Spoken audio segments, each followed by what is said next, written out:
What's going on, guys? Welcome to another tutorial. In today's video, I'm going to show you the importance and how to prevent your samples from overlapping. So depending on what you want to do, this is going to be really important if you have samples with a long release, like a long 808. Maybe you're doing a snare buildup before your EDM drop, your electro house drop, whatever's going on.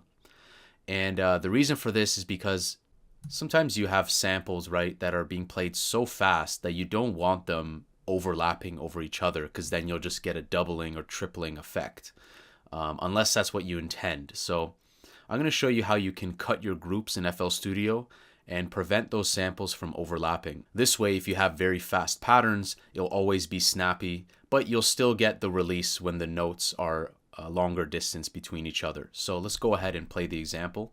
Here I have just a snare loop, and I haven't done it yet, so I can show you the importance of doing it. So this is a Ali James sample. So Ali James is a great producer. Check out his sample packs. Check him out. He's an amazing guy.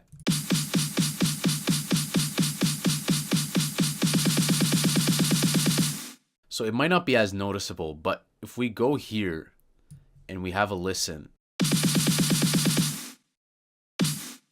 it doesn't have a super long release, but all you have to do is hit this button, cut self. And what that does, you can make it a bit more complicated. You can assign multiple things, like you can have like a snare interrupt a hi-hat. Maybe the hi-hat opens huge and then the snare turns it off. But this is going to be simpler. This is just for the sake of things cutting itself, the snare cutting itself. If we hit this, go ahead and listen to the difference. And you can see when I stopped it, the release opened.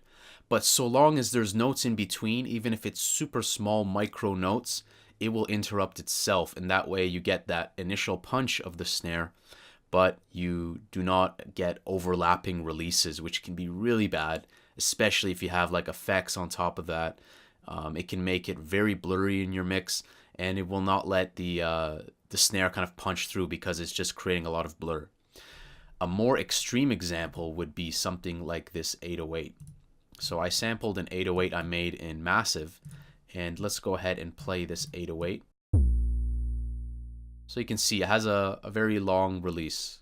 And so this would be very problematic if we start playing a pattern like this. So let's go ahead and play it back.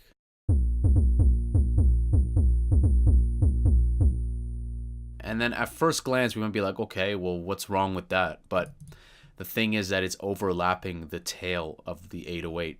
That will result in problems, and it will result in stacking of the kick, stacking of the 808. You could get away with the snare, but if you don't do this with like your kick or your 808, it'll result in really bad problems. You'll have kicks stacking on top of each other. So anytime I have stuff where I don't want them overlapping, I just go ahead and I click cut self, and it'll generate a new group because snare was assigned to 1.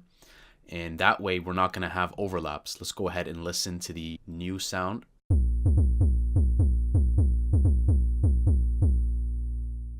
you can see there at the end that nice little release. We get the release in between, but we do not get overlapping samples. So I can't pressure this and recommend this enough. It's so important.